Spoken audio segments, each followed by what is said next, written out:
وَإِذْ فَرَقْنَا بِكُمُ الْبَحْرَ فَأَنْجَيْنَاكُمْ وَأَغْرَقْنَا آلَ فِرْعَوْنَ وَأَنْتُمْ تَنْظُرُونَ وَإِذْ وَاعَدْنَا مُوسَى 40 لَيْلَةً ثُمَّ اتَّخَذْتُمُ الْعِجْلَ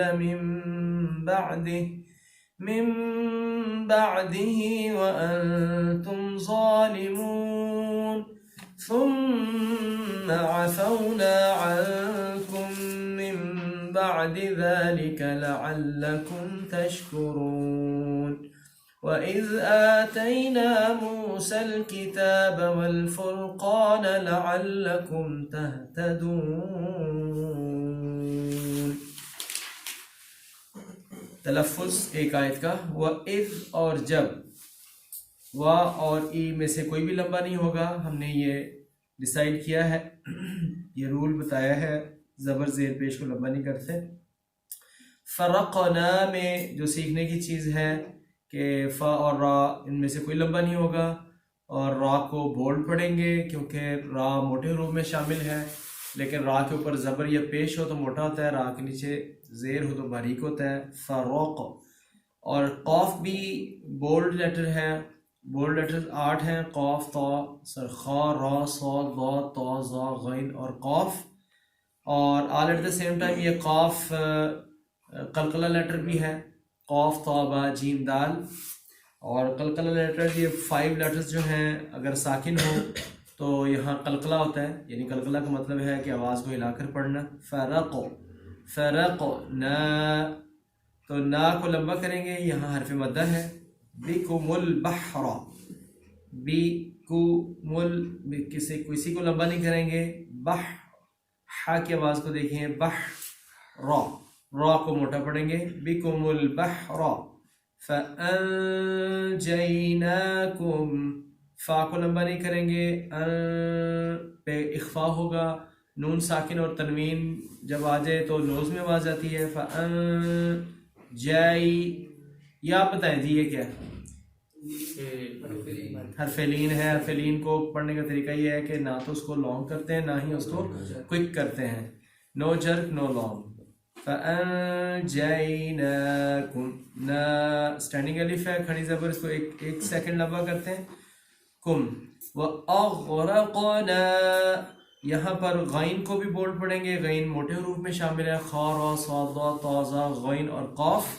اور غین موٹا حرف ہے، را بھی موٹا ہے، قاف بھی موٹا پڑھیں گے، اور قاف پر قلقلہ بھی ہے. نا یہاں چھوٹی مد ہے، چھوٹی مد کو 2 الف لمبا کرتے ہیں. آلہ، تو آ کو لمبا کریں گے لیکن لا کو لمبا نہیں کریں گے. پھر یہاں را بتائیے جی، باریک پڑھیں گے یا موٹی؟ باریک. جب را خود ساکن ہو تو پھر اس سے پریویس، بیفور اٹ لیٹر کو دیکھتے ہیں، اس کے نیچے زیر ہو تو اس کو را کو لائٹ پڑھتے ہیں، اگر اس کے اوپر زبر یا پیش ہو تو بولڈ پڑھتے ہیں. پھر آؤن، آؤ، عین کی آواز دیکھیں، آؤ، اور یہ لین ہے. پھر آؤن وَأَنْتُمْ، یہاں بھی نون ساکن ہے، گنہ ہو رہا ہے. تنظرون، نون ساکن ہے، یہاں بھی اخفا ہو رہا ہے. اور ضا کو بولڈ تو پڑھیں گے لیکن سافٹلی پڑھیں گے. تنظرون، را کو موٹا اور یہاں رو کو لمبا، اس لیے حرف مدہ ہے. تنظرون، مد جتنا لمبا ہو سکتا ہے. تو مزہ تو یہ ہے کہ کسی دن میں سنوں آپ سے سبق سننے سے پہلے، تو آپ تلفظ اس طرح سے سنائیں، یعنی ہر لیٹر کو ڈسکس کریں کہ اس پر کون سا رول اپلائی ہو رہا ہے.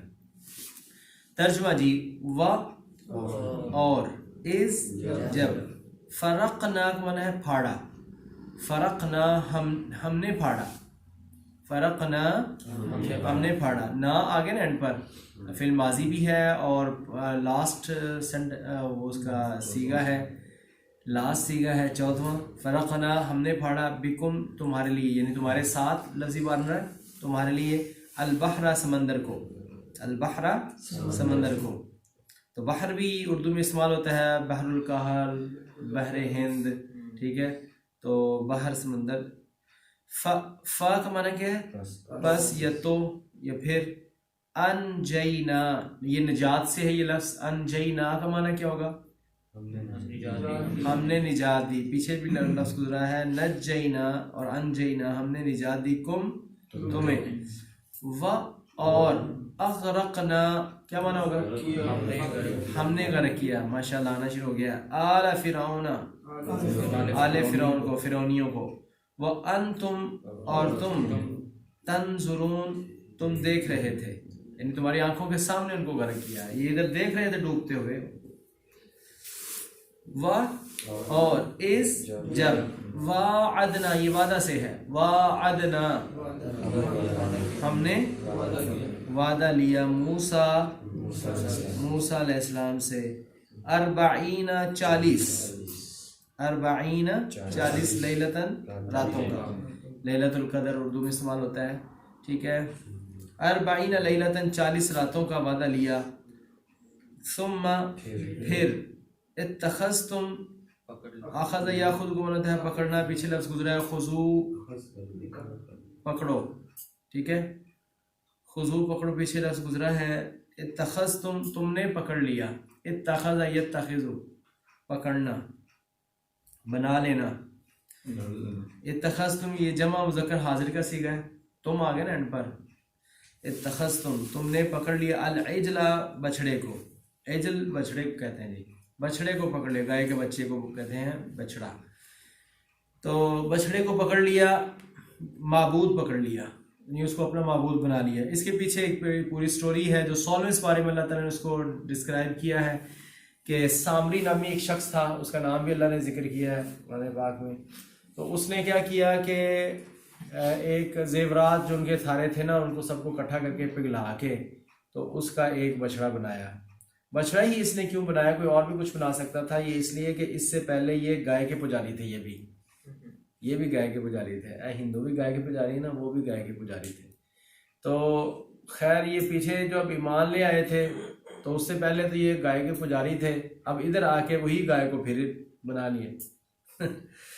اچھا یہاں رک کے ایک اور سٹوری ساتھ یاد آ گئی مجھے. تو رسول اللہ صلی اللہ علیہ وسلم پر ایمان لائے نا، حنین کے موقع پر کچھ لوگ نئے مسلمان ہوئے تھے، تو انہوں نے دیکھا کہ جو ہے نا مشرکین وہ اپنے معبودوں کو، بتوں کے ساتھ جو ہے نا اپنی تلواروں کو لٹکاتے ہیں اور تبرک کے لیے جو ہے نا، یعنی ان کو برکت حاصل ہو جاتی ہے، پھر بابا تلوار بابا چل دی. تو انہوں نے کہا کہ آپ ہمارے لیے بھی جو ہے نا کوئی مقرر کر دیں الہ یا اس طرح، تو آپ مقرر کر دیں ہمارے لیے بھی، تو ہم بھی جو ہے نا اس کے ساتھ. یہی تو ہمیں آپ کو عقیدہ سکھا رہے ہیں کہ یہ ساری برکتیں اللہ کے ساتھ ہیں، ادھر آ کے تم پھر وہی باتیں کر رہے ہیں. تو خیر ایک اور واقعہ یاد آ گیا کہ عمر رضی اللہ تعالیٰ عنہ کے دور میں ان کو پتہ چلا کہ کچھ لوگ جو نا بیت الرضوان جس درخت کے نیچے ہوئی تھی نا، اس درخت کو برکت کے طور پر نا یہ کئی لوگ اپنا کچھ بیٹھنا شروع ہو گئے یا اس کے پاس قریب ہونا شروع، انہوں نے اس درخت کو ہی کٹوا دیا. یہ کی گل ہے بھائی. تو آج کل ہمارے لوگ کیا کر رہے ہیں، وہ وہاں سے مٹی اٹھا کے لاتے ہیں جنت البقیع کی، وہ کام کر رہے ہیں جو بتایا نہیں گئے. خیر تو یہ وہی بچڑے کی عادت ان کو پڑی ہوئی تھی. اس لیے اگر کسی نے کسی جرم سے، گناہ سے نکلنا ہونا تو اس کو وہ سوسائٹی چھوڑنا پڑے گی، ورنہ وہ دوبارہ اس میں پھر لگ جائے گا، اس رنگ میں پھر رنگ جائے گا. وہ جو 100 کا قاتل تھا نا، اس کو اس لیے کہا گیا تھا کہ تم جاؤ وہ فلان نیک لوگوں میں، وہ اس لیے انہوں نے مشورہ دیا تھا کہ ادھر یہ بندہ رہا نا تو یہ دوبارہ پھر اسی کام میں لگ جائے گا. ابھی تو توبہ کی اس کو توفیق ہو رہی ہے، نیت اس نے بنائی ہوئی ہے، ٹھیک ہے. تو اس کو اس سوسائٹی سے نکالو تو اچھی صحبت میں جائے گا، اچھے لوگوں میں جائے گا تو اچھا بنے گا، ورنہ ادھر پھر دوبارہ سے ویسا بن جائے گا. اگر کسی نے سگریٹ چھوڑی ہے یا کوئی چھوڑا ہے، وہ دوبارہ اپنے انہی ساتھی کے ساتھ رہے گا نا، پھر وہ لگ جائے گا. تو اس کو اپنے وہ ساتھی بھی بدلنا پڑیں گے. تو خیر جس ماحول میں آپ رہیں گے ویسا رنگ جو ہے وہ چڑھ جائے گا. کافی باتیں ہو گئی ہیں. تو یہ پرانی عادت تھی اس کی، ان کی. تو اس نے کیا کیا، سامری نے، اس نے ان کا زیورات اکٹھے کیے، اور پھر یہ ہے کہ فَنَبَذْتُ مِنْ أَثَرِ الرَّسُولِ کے لفظ آتے ہیں کہ جبریل علیہ السلام کا جو گھوڑا تھا نا، وہ جو چلتا تھا اس کے پیچھے سے کچھ چنگاریاں، کوئی اس طرح کی چیز نکلتی تھی، تو وہاں سے اس نے مٹی بھی اٹھائی. قرآن پاک میں اس کا اشارہ ہے فَنَبَذْتُ مِنْ أَثَرِ الرَّسُولِ، یعنی رسول جبریل علیہ السلام کے آثار، ان کے پاؤں سے جو مٹی تھی وہ بھی اکٹھی کی. خیر پتہ نہیں وہ برکت کے طور پر اس نے ایسے اس نے دکھانے کی وہ مٹی ہے جس کو میں نے جوڑ کر بنایا ہے لوگوں کو دھوکہ دینے کے لیے. تو اس نے وہ بچڑا بنایا اس انداز میں، کاریگری کے ساتھ اس نے بنایا کہ اس کی ایک طرف سے ہوا داخل ہوتی تھی، دوسری طرف سے نکلتی تھی، تو اس میں سے آواز پیدا ہوتی تھی، جیسے وہ بلو کرتے ہیں نا باجا کوئی بینڈا، تو اس میں سے آواز آتی ہے سیٹی کی، وسل. تو اس طریقے سے اس نے جب اس میں سے آواز نکلی تو بہک گئے. انہوں نے کہا ہاں یہ تو واقعی. اس نے کہا بدبخت نے کہ یہ موسیٰ علیہ السلام ایسے بھول کے ادھر چلے گئے ہیں، وہ جو خدا جس کو ملنے کے لیے گئے وہ تو یہی ہے. تو وہ موسیٰ علیہ السلام جب ادھر گئے تو یہ اس کے جناب ارد گرد ہو کے بیٹھے ہوئے تھے. تو ہارون علیہ السلام نے بڑا سمجھایا، ان کو مقرر بھی کیا تھا، لیکن وہ ان کو مارنے پر تل گئے. تو انہوں نے خاموشی میں عافیت سمجھی کہ موسیٰ علیہ السلام آ کے خود ہی سمجھا لیں گے ان کو. وہ جب وہ واپس آئے ادھر اللہ نے خود ہی بتا دیا تھا کہ آپ کی قوم پیچھے گمراہ ہوئی پڑی ہے. ادھر تو آ کے ان کو اتنا غصہ نہیں آیا، لیکن جب انہوں نے آ کے دیکھا نا آنکھوں سے یہ مجاور بنے بیٹھے تھے، آنے رہا سب تو پہلے تھا علیہ السلام نے پھڑیا نا، ایک ہاتھ والا تھے ایک ہاتھ داڑھی تو پھڑ کے چنجوڑے آ کے اے کی تیرے سامنے کی ہو رہے، میں تیری ذمہ داری لا کے گیا اے کی ہو رہا. تو انہوں نے کہا میرے ماں جائے بھائی، وہ ماں کی طرف سے بھائی تھے، باپ کی طرف سے نہیں تھے. تو آپ لا تأخذ بلحیتی ولا براسی انی خشیت ان تقول فرقت بین بنی اسرائیل. تو آپ مجھے معاف کریں، میں نے اپنی پوری کوشش کی، یہ مجھ پر غالب آ رہے تھے تو اس لیے پھر میں نے عفیت سمجھی ہے، میں نے ان کو کہا، میں نے ان کو بڑا روکا ہے. تو اس میں ایک نقطہ یہ ہے کہ کہا جاتا ہے کہ جو بندہ دیکھ کر کیفیت بناتا ہے نا وہ سن کر نہیں بنتی. کوئی بندہ فوت ہو گیا ہو نا آپ کے رشتہ داروں میں تو آپ کو دکھ تو پریشانی ہوتی ہے، اتنی نہیں ہوتی. آپ جب میت کو جا کے دیکھتے ہیں نا تو آپ رو بھی پڑتے ہیں، ٹھیک ہے. تو جا کے دیکھنے سے کیفیت انسان کی اور بنتی ہے، جنازے میں حاضر ہو کے اور قبر میں. تو دور سے دعا کا وہ کیفیت نہیں بنتی. خیر دیکھ کر انہوں نے غصہ اور آ گیا، وہ غضبان آصفہ، افسوس کرتے ہوئے خوب غصے، غضبان رحمان کے وزن پر ہے نا، رحمان غضبان آصفہ، بہت زیادہ غضب ان کو آ گیا. تو یہ کام اس نے کیا. ثم اتخذتم العجل، پھر تم نے پکڑ لیا بچڑے کو معبود، من بعد ہی اس کے بعد، وانتم اور تم تھے ظالمون ظلم کرنے والے، تم ظالم تھے. یہ جو 40 لیلہ یہ 40 راتوں کا کیا مطلب ہے؟ رات یعنی یوم مراد لیتے ہیں، یعنی 40 دن. پہلے 30 دن کا وعدہ لیا تھا، پھر اللہ تعالیٰ نے 10 دن اور بڑھا دیے، تو 40 راتیں اس لیے کہا گیا ہے، ویسے 40 دن ہی ہیں. وعلیکم السلام. بجلی والا آیا تھا تو اس کا یہ کام کرنا ہے جی جی، میں اس کو کھڑا کروا کے ادھر کروا دوں شروع اپنا لگا نہیں بابا وائنڈ اپ کرنے لگے جی، 5 منٹ صرف ہمیں ویٹ کرو. جی جی، نماز کے بعد ہی کروا لیں. میں روکتا ہوں پھر اس کو. ہاں جی تھوڑا سا اسٹاپ کرو، وہ ہمیں پڑھنے بھی نہیں دیں گے. جزاکم اللہ جی. ثم پھر عفونا، اچھا یہاں وانتم ظالمون کیوں ہے؟ وانتم ظالمون، تم ظالم تھے. تو شرک سب سے بڑا ظلم ہے، اور ظلم کی تعریف یہ وضع شیء فی غیر محلہ، چیز کو اس کی اصل چیز سے ہٹا کر دوسری جگہ پر رکھ دینا. جو چیز جس کے لیے بنائی گئی ہے اس کو اس کے لیے استعمال نہ کرنا، دوسری چیز کے لیے استعمال کرنا. لغت کی کتابوں میں ظلم کی یہ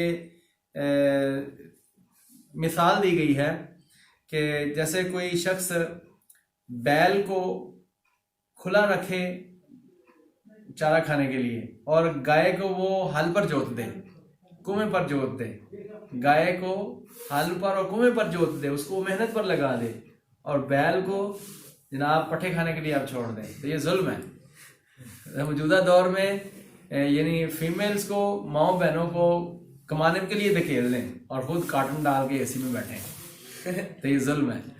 اس طریقے سے اصل جو چیز کو ہٹا کر اس کی دوسری جگہ پر رکھ دینے کو ظلم کہتے ہیں. اب پیدا اللہ نے کیا، کھلاتا پلاتے اللہ سبحانہ و تعالیٰ ہے، ساری کائنات کا مالک رازق اللہ ہے، اللہ سبحانہ و تعالیٰ ہے. جب شکریہ کی باری آئے اور سر جھکانے کی باری آئے تو وہ اللہ کو چھوڑ کر کسی اور کے سامنے جھکا ہوا ہو، تو یہ ظلم ہے. کوئی چیز میں ان سے ایک چیز لیتا ہوں اور ان سے چیز لے کے ایسا ہی وہ پین دینا، پین لے کے کہتے ہیں شکریہ جناب. یہ عجیب بات ہے کہ میں چیز ان سے لے رہا ہوں تو شکریہ ان کا ادا کر رہا ہوں، یہ ظلم ہے. اور کھا لے رہے اللہ سے، آکسیجن اللہ کی لے رہے ہیں، کھا اللہ کر رہے ہیں، پی اللہ کر رہے ہیں، اور جی اللہ کر رہے ہیں، ٹھیک ہے، اور جب سجدے کی عبادت باری آئے تو وہ کسی اور کے سامنے انسان جھکا ہو تو یہ ظلم ہے. اس لیے کہا وہ انتم ظالم، اور تم ظلم کر رہے تھے، تم بہت بڑا ظلم کر رہے تھے. ان الشرک لظلم عظیم، شرک بہت بڑا ظلم ہے. سمجھ آئی ظلم کس کو کہتے ہیں؟ ثم پھر عفونا، عفا یعفو، اس کا معنی درگزر کرنا. عفو و درگزر اردو میں استعمال ہوتا ہے لفظ. عفونا کا معنی کیا ہوگا؟ ہم نے درگزر کیا، انکم تم سے. اللہ، اب ان کی حرکتیں اللہ تعالیٰ گنوائیں گے یہاں پر کہ کیسے کیسے یہ اللہ تعالیٰ کی حکمت علی کرتے رہے اور کیسے کر کے ان کو معاف کیا جاتا رہا ہے، اور کیوں یہ مغضوب قرار پائے. فباؤ بغضب علی غضب، آگے جا کے اللہ تعالیٰ فرمائیں گے فباؤ بغضب علی غضب، یہ غضب پر غضب لے کر لوٹے کہ اللہ تعالیٰ نے فضلتکم علی العالمین کہا، تمام جہانوں پر تمہیں فضیلت دی ہے. یہ اعزاز حاصل ہوا ان کو، من و سلوہ ان پر اترتا رہا، اور بہت سے اللہ تعالیٰ یہاں گنوائیں گے کہ ہم نے تمہیں کیا کیا دیا. اس کے باوجود ہر لمحے اور ہر قدم پر انہوں نے حکم عدولی کی، اور ایسی سرکش قوم، اور تاحال ان کا صورتحال یہ ہے. ثم عفو، کہنے کو تو یہ کہتے ہیں کہ ہم انبیاء کی اولاد ہیں، ٹھیک ہے، حرکتیں دیکھیں ان کی. ثم عفونا، پھر ہم نے درگزر کیا، انکم تم سے، من سے، بعدی بعد، ذالکا اس کے بعد سے، لعلکم تاکہ تم، تشکرون تم شکر گزار بن جاؤ. تا سے شروع ہے، تم شکر گزار بن جاؤ. شکر گزاری کیا ہوتی ہے؟ شکر یہ ہوتا ہے کہ کھا پی ہنڈا کے اللہ کی عبادت کرنا، یہ ہوتا ہے شکر. اللہ کی طرف لوٹ آنا، یہ شکر ہوتا ہے، ٹھیک ہے. اور شکر کا لفظی معنی بھرنا ہوتا ہے، ٹھیک ہے، اور اس کا اپوزٹ لفظ ہے کفر، اس کو مٹانا ہوتا ہے، ٹھیک ہے. تو تشکرون، رسول اللہ صلی اللہ علیہ وسلم نے جب وہ لمبی لمبی عبادت کرتے تھے نا، آپ کے قدم مبارک سو جاتے تھے. عائشہ رضی اللہ تعالیٰ عنہا نے پوچھا کہ اللہ کے رسول، آپ تو مغفور عن الخطا ہیں اور آپ اتنی عبادت کیوں کرتے ہیں؟ تو آپ نے فرمایا افلا اکون عبدا شکورا، کیا میں اپنے رب کا شکر گزار بندہ نہ بنوں؟ یعنی اس سے پتہ چلتا ہے کہ عبادت کرنا ہے اللہ کا شکر ادا کرنا. تو اللہ کے کام میں لگ جانا اور اللہ کے لیے وقف ہو جانا اور اللہ کا بندہ بن جانا، یہ ہے شکر گزار بننا. تو اللہ تعالیٰ فرماتے ہیں سورہ دہر میں فَجَعَلْنَاهُ سَمِيعًا بَصِيرًا، ہم نے انسان کو سننے والا دیکھنے والا بنایا کہ سارا کوئی دیکھ سن، یہ سب کچھ میرا کارنامہ اور یہ سارا دیکھ. اور پھر ہم نے انسان کو چھوڑا ہے اما شاکرا و اما کفورا، کہ اب یہ انسان کے اوپر ہے کہ یہ شکر گزار بنتا ہے یا نا شکرہ بنتا ہے. تو شکر گزاری یہی ہے کہ انسان اللہ کا بندہ بنے، ٹھیک ہے. تو پھر ہم نے ان سے درگزر کیا اس کے بعد کہ تاکہ تم شکر گزار بنو. وَإِذْ، اور جب آتینا، عطا دینا، آتینا ہم نے دیا، موسیٰ علیہ السلام کو الکتاب کتاب، والفرقان اور فرق کرنے والی چیز، فرقان معجزات دیے، ٹھیک ہے. لعلکم، تاکہ تم تہتدون، تم ہدایت پاؤ. تو کتاب کس لیے آتی ہے اور معجزات کس لیے آتے ہیں؟ ہدایت کے لیے، تاکہ تم ہدایت پاؤ. تو یہ کتاب بھی، قرآن پاک بھی ہدایت کے لیے اللہ تعالیٰ نے نازل کیا ہے. لوگ کہنے ہیں نہ پڑھو، آپ نہ پڑھو، گمراہ ہو جاؤ گے. بھائی یہ ہدایت کی کتاب ہے، ہدایت ملے گی کہ ہدی للناس ہے. لعلکم تہتدون، تاکہ تم ہدایت پاؤ. وَإِذْ قَالَ مُوسَىٰ،